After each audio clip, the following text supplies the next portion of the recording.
Hey guys, what is up? In today's video, I'll show you how to fix Lego Batman Legacy of the Dark Knight compatibility warning. So here's what you're gonna do. Go to search, type in DXEIAG, and then click run command or enter. Once in here, go to display one, and you want to find whatever it says here. You want to copy it and we'll open a new Chrome tab and type that in.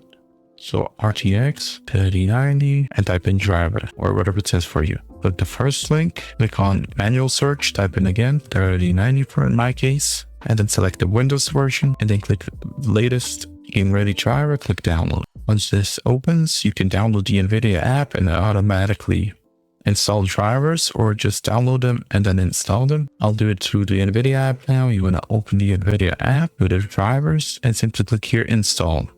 If you already did it, you want to click reinstall and that should fix the issue. Also, while you're in here, you want to go to system and you want to disable the G-Sync and go to settings and then disable the NVIDIA overlay. And after you got all of that, you want to restart your PC. And after you restart your PC, the game should work properly. That's it for this video. That's how you fix Lego Batman Legacy of the Dark Knight compatibility warning. Hopefully this video helped you guys. Like, subscribe, comment down below. See you guys in the next one. Bye bye.